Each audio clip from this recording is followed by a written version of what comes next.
Computer. There you go. I am so excited to have Lisa visiting today and stopping by in this series of interviews with TEDx speakers. My name is Dolores Hirschman from mastersinclarity.com and the Ideapreneur Network. So Lisa, welcome. Welcome. Thank you for taking time. Thank you. Hi, Dolores. How are you? I'm doing great. So let's start with a simple question. What are you passionate about? Well, it's going to sound kind of cliche, but I'm very much passionate about helping people and helping people to find their happiness again. Very much about having people start to see how much they have instead of what they don't have, about seeing through a lens of love instead of a lens of fear, which ended up, we'll talk about, and really embracing the struggle. Really embracing their struggle and to reframe struggle. And instead of being like, oh, this is hard, be like, wow, this is hard. This is great. And because on the other side of that is wisdom and accomplishment and great feelings of gratitude and, of course, growth. So that's what we're here for. Yeah, I remember when I met Lisa, she and I have been working together on her talk in preparation for TEDx New Bedford, which was your stage. And I was hosting a dinner with all the speakers the night before the event. And Lisa was running late because of traffic. And she burst into her living room with 2 hands full of hearts. And I'll never forget her smile. She wasn't frazzled. She was just happy to be there. And she was just happy also to give. So let's talk about that. What was the process of writing and preparing for your TEDx? So my TEDx was something I'd always wanted to do. So the opportunity that you gave me and your team through New Bedford was just tremendous. It is a 5-hour drive. It was a Friday afternoon. I did get stuck in traffic coming from New Jersey, and it's always worse than you think. So, but on that drive up, what did I do? I memorized my talk. Because of technology, I plugged in that iPhone and I memorized my talk. So no time is. It was perfect. The universe wasted. gave you extra time. But the process of the TEDx was, it did. It always does, right? We have to trust and let go. 2 very difficult things. But the experience of the actual tactical pieces of doing the talk itself was such a growth curve. So enlightening to think it's one thing and think I want to do a TED Talk and then get there. So the story basically goes that I wrote my talk. I had only 8 days because my schedule was so tight from when I learned that I had been accepted as a speaker at the end of August to November 4th. And really couldn't start lots of things, children leaving the home and the nest and visiting, and a lot of other business things had been scheduled. So I did before I knew I was doing it. October 18th, I sat down to write the first script, and I wrote it and did it for you. And you looked at me and said, "That is great, Lise. Now what's your message?" And I went, "I have no idea." So, I hope I wasn't that direct. So we spent about an hour and a half. No, you were. It was good direct. It was all good because the point was you were very accommodating. But I was doing a speech, not a talk. I was telling. I love not that. Storytelling. I love that. The speech, not more about lecturing. Right, because we are so inclined to write an essay and then read our essay, right? So we're telling everybody what we know instead of what I came to learn, and all the TED Talks I've ever watched before or since are everyone is pulling from their own personal experience. And that to me is the difference. And now, even in marketing today, it seems like everything now is drawing from story and everything now is drawing from a personal connection. But that's not how I went into the first script because I didn't know what I was doing. So it's funny when you're brand new at something, right? We don't even know what we don't know, but that's where you came in. So it was great. Awesome. And what were you looking to accomplish by speaking specifically on a TEDx stage? Why was that a dream? I think most of us who are aware of TEDx's see the value in everything from it being just a bucket list item to I just want to do that someday. I just to, in my case, it was an opportunity for me to have my first moment in the perfect place, because my message is something that's pretty unique. And I come from a unique story background, but we all do.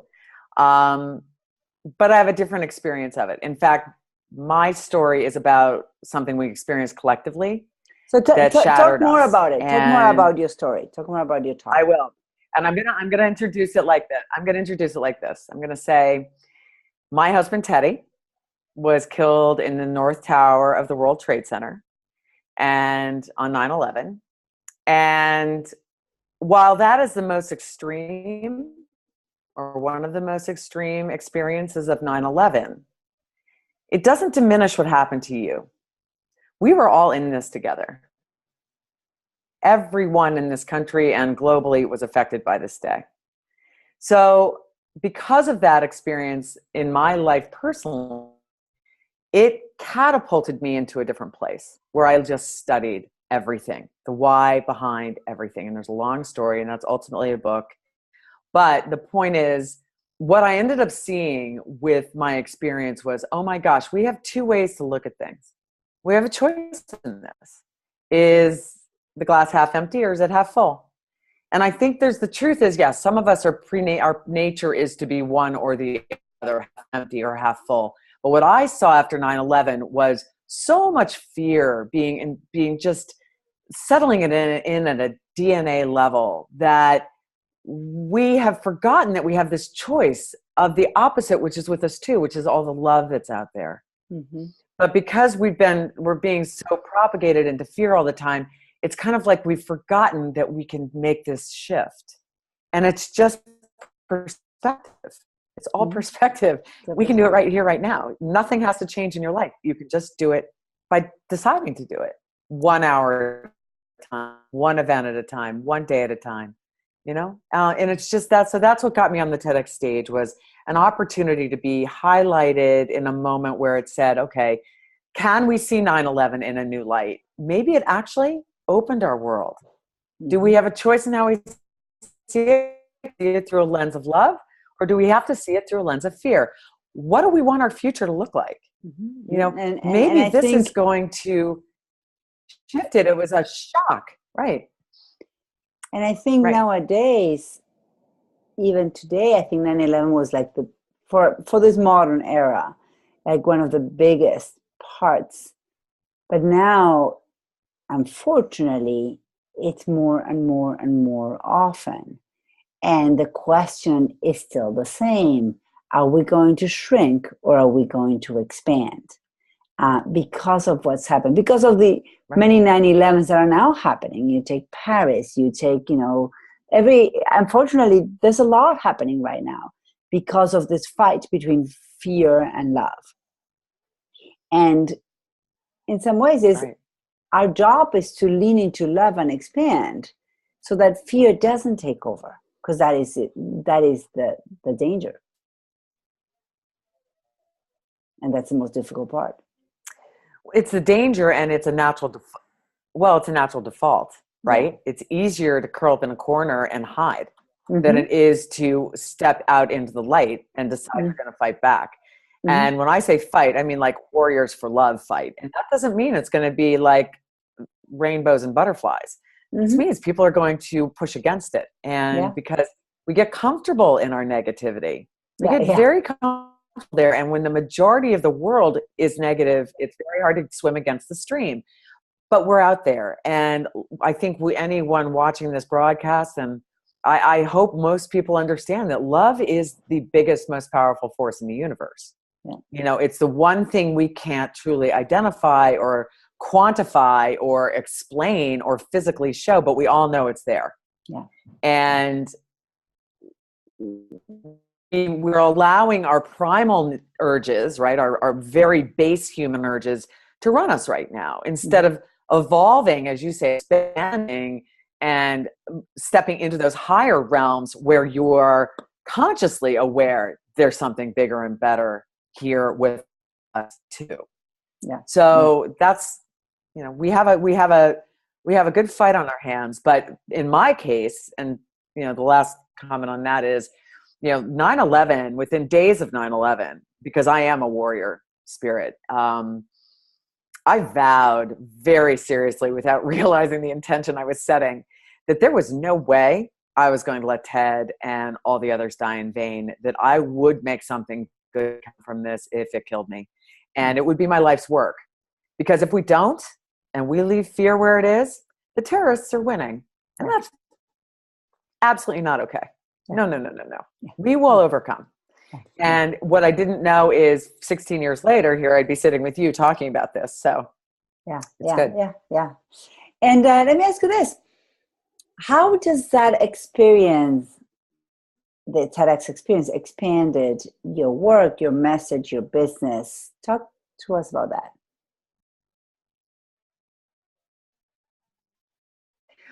The talk became the foundation of everything I do.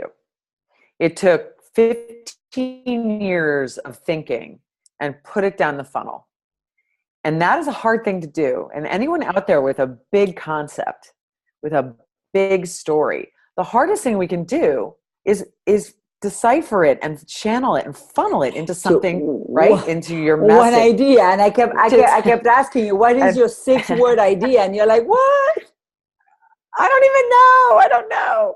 But it ended up being, can you see the light in 9/11? You know, can you see it through a lens of love, or through, you know, you're seeing your life through a lens of love or a lens of fear? That's about 6 words. But that, and without being prompted, everybody, Dolores did not set me up to say this, but this is her function, is to bring clarity. And the TEDx model is the perfect exercise to walk through. Frustrating, tearful. Oh my gosh, it's like so crazy.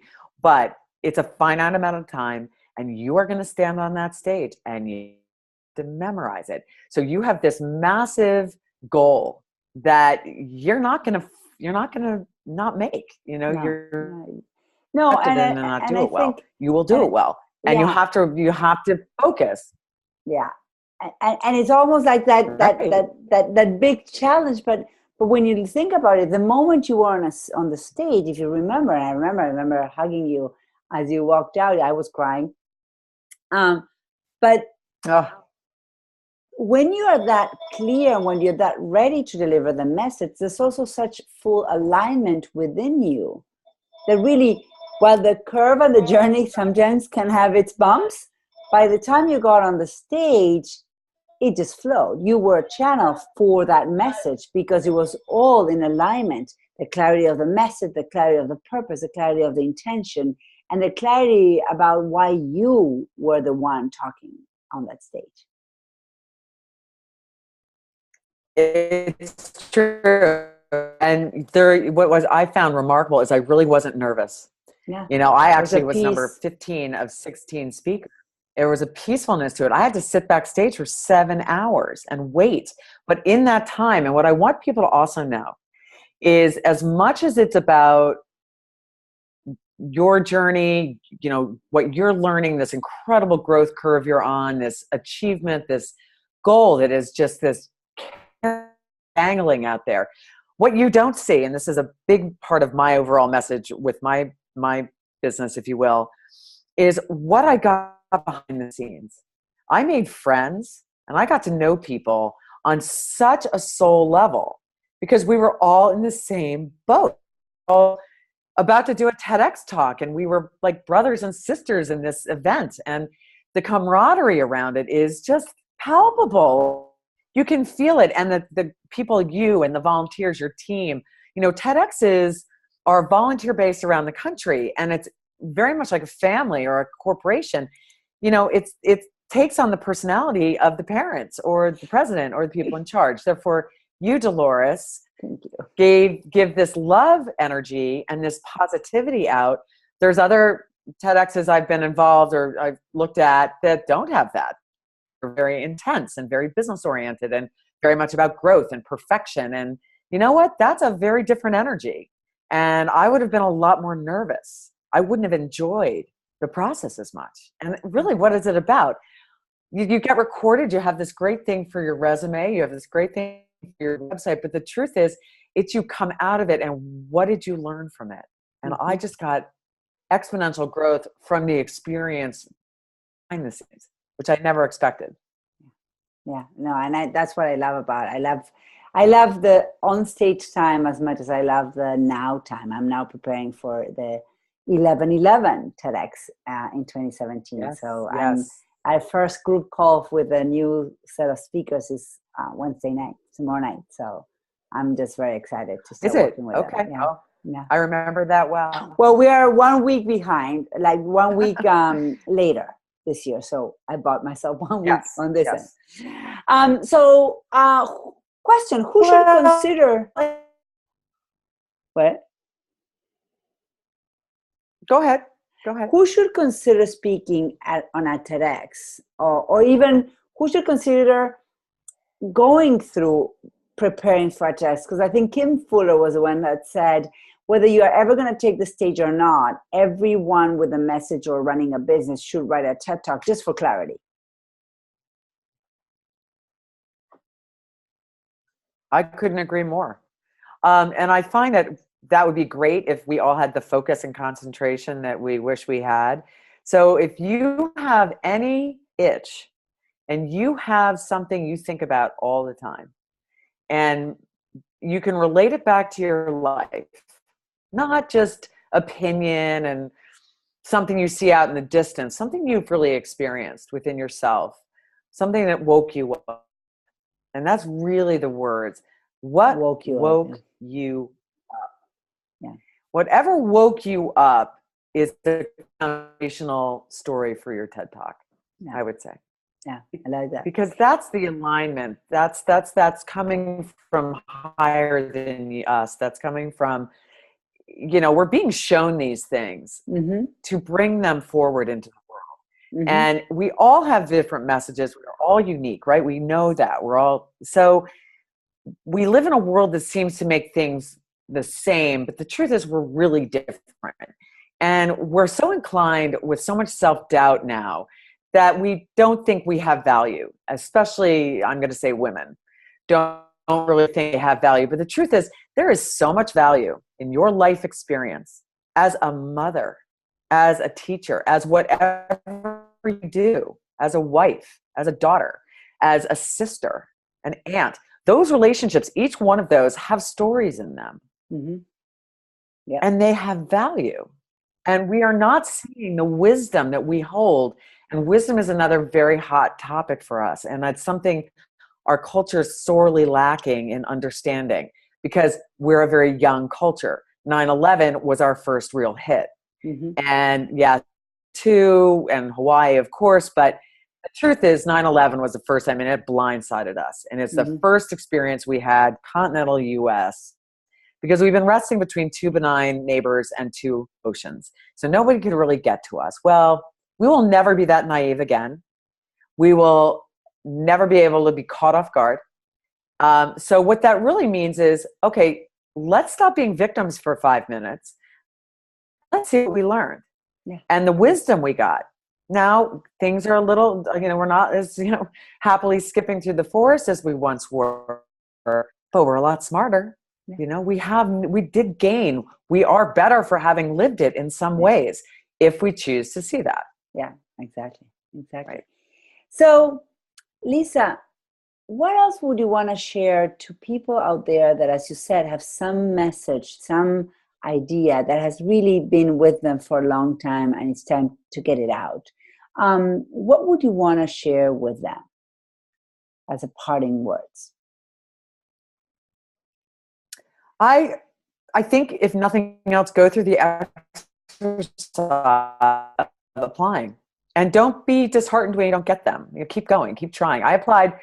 I think your TEDx was like my 4th application. Okay. Each year they're different. Each TEDx is different. And, the New Bedford is the one we like the most. But but each year, the year I did with you, our message was, what was last year's message? Vision. Yeah. Um, Imagining and designing vision. And what is yeah. yours this year?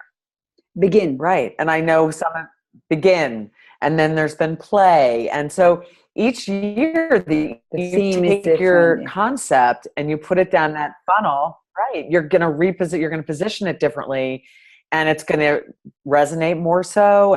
It's kind of the micro story to the macro story. Don't give up. Don't try once and not, if you want to do it and not try again. Isn't it that tenacity that's going to get us where we want to go anyway? Yeah, So it's on a macro level, consistency and never keep moving stop forward. trying. So Yeah, exactly. yes, absolutely. Well, thank you so much for taking time to chat with us today. I'm very excited to have your side of the story as a very successful, I might say, TEDx speaker, and I can't wait to see how this just takes you further in your journey of empowering and inspiring lots of audiences out there. So thank you. Oh, thank you so much, Dolores. You are forever in my heart for giving me the shot. I appreciate it. Thank you.